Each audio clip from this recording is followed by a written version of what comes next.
Road భద్రత పాటిద్దాం, ఆనందంగా జీవిద్దాం. నేను ఎప్పుడు వీడియో ఇదే మాటతో స్టార్ట్ చేస్తాను.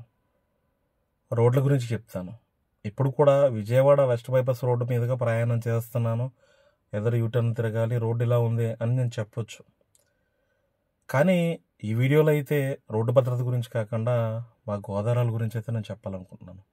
పుట్టు పెరిగింది పశ్చిమ గోదావరి జిల్లా, ఉంటుంది విజయవాడ. కేవలం మా ఊరికి ఇక్కడికి 160 కిలోమీటర్ల దూరం. కానీ గోదావరికి సంక్రాంతి అంటే ఇష్టం కాదు, ప్రాణం. ఎందుకంటే గోదావరి జిల్లాలో పుట్టిన ఎవరైనా సరే సంక్రాంతి కోడిపందాల కోసమో గుండాడు కోసం ఇష్టపడరు. సంక్రాంతికి మన ఊరు వెళ్తున్నాం, సంక్రాంతికి మన ఊళ్ళో వస్తున్నారు. నేను 160 కిలోమీటర్ల దూరంలో ఉంటున్నా. సంక్రాంతికే కదా, ఏదో ఒక సందర్భంలో వెళ్తూనే ఉంటాను నేను. కానీ కేవలం సంక్రాంతికి మాత్రమే ఎక్కడెక్కడికో వెళ్ళిపోయిన వాళ్ళంతా కూడా ఒక 100 రూపాయలు కాదు, 1000 రూపాయల టికెట్ అయినా కూడా ఆ పండగ రోజు మన ఊళ్ళో ఉండాలి, మన వాళ్ళతో ఉండాలి అని తలుచుకుని ఎంతో ఆశగా మన వాళ్ళ కోసం గ్రామంకి వస్తారు. నేను పుట్టింది భీమవరం పక్కన కట్టవరపాలెం అనే చిన్న గ్రామం. పెరిగింది ఆచంట, వెస్ట్ గోదావరి పాలకుల దగ్గరలో. మా నాన్నమ్మగారు ఊరు ఆరవెల్లి గ్రామం, అత్తిలి పక్కన. మన కుటుంబ సభ్యుల్ని సంక్రాంతి టైంలో కలుసుకుంటాం వేరే. అది మన పిలుపులు, మన వాళ్ళు అందరూ కూడా సంక్రాంతి అంటే ఎక్కడెక్కడి నుంచో వస్తూ ఉంటారు. ఆ వరసలు, పిలుపులు, పలకరింపులు, ఆ ఆనందం, అది కొత్త బట్టల, కొత్త నోట్ల అనేది కాదు. చాలామంది ఏమనుకుంటారంటే గోదావరి జిల్లాలో మర్యాదలు బాగుంటాయి. మర్యాదలు బాగుంటుంది, మమకారము బాగుంటుంది, పలకరింపు బాగుంటుంది. కానీ వాళ్ళందరూ ఎదురు చూసేది సంక్రాంతి కోసం. ఎందుకంటే వాళ్ళు ఎప్పుడు వస్తారా అని చెప్పని, ఎక్కడెక్కడికో బతుకుదేరు కోసం వెళ్ళిపోయిన వాళ్ళంతా కూడా ఎప్పుడు వస్తారా అని చెప్పని ఒక ఆశగా సంవత్సరానికి ఒకసారి వస్తారు మన వాళ్ళు.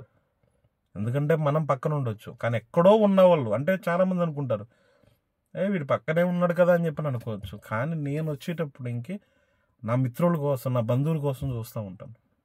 వాళ్ళు ఎక్కడెక్కడో ఉంటారు, ఎప్పుడు వస్తారో అని చెప్పని.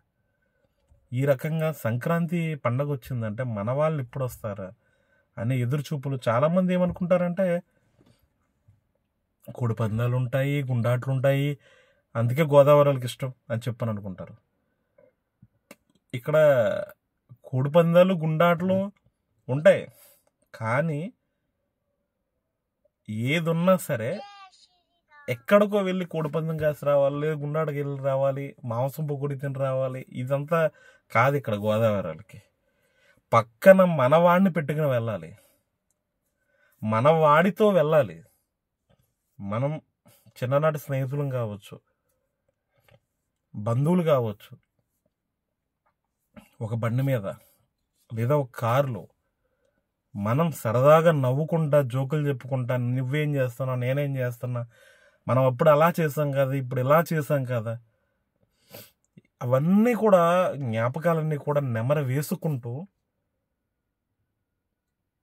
వాళ్ళ చిన్ననాటి గుర్తులు తలుచుకుంటూ సంక్రాంతికి అలాగా మనం ఈ ప్లేస్లో కూర్చున్నాం, మనం ఇటు తిరిగాం, అవన్నీ జ్ఞాపకాలు నెమర వేసుకునే పండగే గోదావరి జిల్లాల ప్రజలకి సంక్రాంతి పండగ. ఎందుకంటే కోడి పందాలు కావాలంటే ఎక్కడ దుక్కుని దొరుకుతాయి, జోదం కావాలంటే ఎక్కడ దుక్కుని దొరుకుతుంది, మాంసాహారం కావాలన్నా ఎక్కడైనా దొరుకుతుంది. కానీ మన వాళ్ళతో మన మధ్యన ఆ అవకాశం అన్నిసార్లు రాదు. నేను వేగం పెంచిన సంక్రాంతి వాహనాలు అని చెప్పని, అంటే సంక్రాంతి వాహనాలకు వేగం పెరిగింది విజయవాడ బైపాస్ రోడ్డు మీద అని చెప్పని ఒక వీడియో చేశాను. ఎంతో ఉత్సాహంగా నేను ఈ బైపాస్ రోడ్ స్టార్టింగ్లో నల్లకుంటలో, నేను ఉండేది విజయవాడ, నల్లకుంట దగ్గర ఉండి కొన్ని అక్కడ ఉంటే వాళ్ళు వచ్చి ఇటే వెళ్ళాలి, ఎలాగెళ్ళాలి అని చెప్పండి కొన్ని వాహనాల దారులు కూడా చెప్పాను. నేను వాళ్ళు వెళ్తున్నప్పుడు వాళ్ళ కళ్ళల్లో ఆనందాన్ని నేను చూశాను. వాళ్ళ కళ్ళలో ఆనందం నా ఆనందంగా అనిపించింది. నా ఊరికి నేను వెళ్తున్నాను అన్న ఆనందం. కానీ అదే వాహనాలు తిరుగు వాళ్ళ జాబ్ చేసే ప్లేస్ కావచ్చు, వ్యాపారం కావచ్చు, వేరే ఊళ్ళకి వెళ్ళిపోతున్నప్పుడు నాకు ఆ వేగం కనిపించలేదు. ఎందుకంటే ఇప్పుడు నేను వెహికల్ దగ్గర డ్రైవ్ చేస్తున్నాను, నాకు కూడా అంత స్పీడ్గా నేను డ్రైవ్ చేయలేకపోతున్నాను. అంటే స్పీడ్గా అంటే ఏదో బండి వెళ్తుంది, కానీ మనసు అయితే వెళ్ళదు. బండి 80-100 వెళ్ళిపోవచ్చు, కానీ మనసు మాత్రం వెళ్ళినప్పుడు గంటకి 1000 కిలోమీటర్ల స్పీడ్తో వెళ్ళిపోద్ది. కానీ తిరిగి వచ్చేటప్పుడు 10 కిలోమీటర్ల స్పీడ్ కూడా రాదు. మనసులో ఏదో తెలియని బాధ. మన ఊరికి మళ్ళీ దూరం అయిపోతున్నాం. పొందిన ఆనందాన్ని నెమరు వేసుకుంటా మళ్ళీ ఎప్పుడు వస్తాం, మళ్ళీ సంవత్సరం ఎప్పుడు అవుతుందా అని రోజు లెక్కెట్టుకుంటా తిరుగు ప్రయాణం అనేది ప్రతి ఒక్కరు కూడా ఈ సంక్రాంతికి అయితే ఉంటుంది. ఎందుకంటే మనం గ్రామానికి వెళ్ళడం వేరు, కానీ పండగలో వెళ్ళడం వేరు. అందరూ వస్తారు, అందరితో మాట్లాడుకుంటాం, అందరితో ఆ ప్రేమానురాగాలు. కొంతమంది కమర్షియల్గా ఉండొచ్చు, వాళ్ళని మనం బ్లేమ్ చేయలేము. కానీ ఏదో ఒక ఎంత కమర్షియల్గా ఉండేవాడైనా కానీ ఏదో ఒక టైంలో మన వాళ్ళతోనేరా నిజమైన ఆనందం అని చెప్పి అనుకునే సందర్భమే ఈ సంక్రాంతి పండుగ మాకు. సంక్రాంతి అంటే ఏదో కోడిపందాల కోసమో మాసం పకోడీల కోసమో కాదు. మనం కలుసుకుని బిర్యానీ తినవచ్చు, ఇంకేమన్నా తినవచ్చు, కానీ మన వాడు పక్కన ఉంటే మనం తినడం, మన వాడికి పెట్టి తినడం, మన వాడి అంటే అది ఫ్రెండ్ కావచ్చు, బంధువు కావచ్చు, వాళ్ళ ఇంటికి రారా బయటికి వెళ్దాం,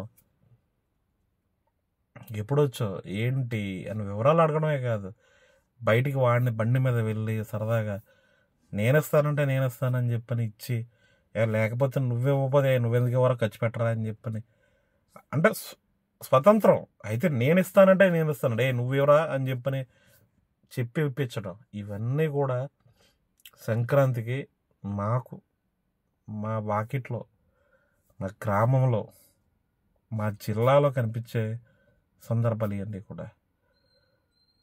ఎక్కడైనా సరే వ్యాపారం రీత్యా వెళ్ళినా, ఉద్యోగం రీత్యా వెళ్ళినా, వీడి వల్ల నాకేం ఉపయోగం ఉంది అనేది చూస్తూ ఉంటారు. కానీ తిరిగి గ్రామానికి వచ్చినప్పుడు మాత్రమే మన వాళ్ళకి, మనలోకి, మన మనసులోనే ఉన్న అంతా కూడా స్వేచ్ఛగా చాలా ఆనందంగా మన వాళ్ళతో పంచుకుంటాం. అది తిండైనా కావచ్చు, డబ్బైనా కావచ్చు, ప్రేమ రకాలైనా కావచ్చు. ఎందుకంటే మీరు అనుకోవచ్చు ఇవన్నీ కామన్గా ఉంటాయి కదండి, కానీ మన వాళ్ళు దూరంగా వెళ్తున్నారు, మళ్ళీ ఎప్పుడు కలుసుకుంటామో, ఎన్ని రోజులకు కలుసుకుంటామో అని చెప్పని ఒక బాధ ఉంటుంది చూసారా. ఆ బాధ అనేది ఒక మాటలో అయితే చెప్పలేము.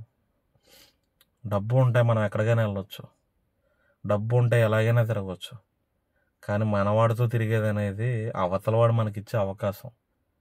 అది ఇంట్లో వాళ్ళైనా సరే, బంధువు అయినా సరే, స్నేహితుడైనా సరే, వాడు మనకి ఇచ్చిన అవకాశం. ఎందుకంటే ఎప్పుడు చదువుకునేటప్పుడు, చిన్నప్పుడు మన వాళ్ళు మనతో ఉంటారు. పెద్ద దిగిన తర్వాత బాధ్యతలు రీత్యా ఎవడెక్కడికి వెళ్తాడో, ఎప్పుడు వస్తాడో, అసలు కొంతమంది వెళ్తే వస్తారో రాదో అనేది కూడా తెలియని పరిస్థితులు ఉంటాయి. మళ్ళీ సంక్రాంతికి ఎంతమంది ఉంటారు, ఎంతమంది పోతారని బాధపడే వాళ్ళు కూడా ఉంటారు. ఏజ్ వచ్చేసిన వాళ్ళు ఏం చేస్తారు, ఈ సంక్రాంతికి మనం కలిసాం, వచ్చే సంక్రాంతికి ఎంతమందికి వెళ్తామో అనుకుని కూడా బాధపడుతూ ఉంటారు. ఏదేమైనా కూడా అందరికీ క్షేమంగా గమ్యాలు చేరాలని నేనైతే కోరుకుంటున్నాను. ఇంతకు మించి నేనైతే ఈ వీడియోలో అయితే ఏం చెప్పలేను. కానీ రోడ్డు మీద ప్రయాణం చేసినప్పుడు మాత్రం రోడ్డు భద్రత పాటించి క్షేమంగా గమ్యాలు చేరుకుంటారని నేను మనస్ఫూర్తిగా కోరుకుంటున్నాను. చిన్న చిన్న తప్పుల వల్లే మనం ప్రాణాలు కోల్పోయి మన కుటుంబ సభ్యులకి బాధను మిగిల్చే పరిస్థితి ఉంది. వేగం కన్నా ప్రాణం మిన్న, అది మనం గమనించాల్సిన అవసరం అంతేనా ఉంది. ఏదేమైనా కూడా మళ్ళీ సంక్రాంతికి మనం హాయిగా కలుసుకోవాలని కోరుకుంటాం. రోడ్డు భద్రత పాటిద్దాం, ఆనందంగా జీవిద్దాం.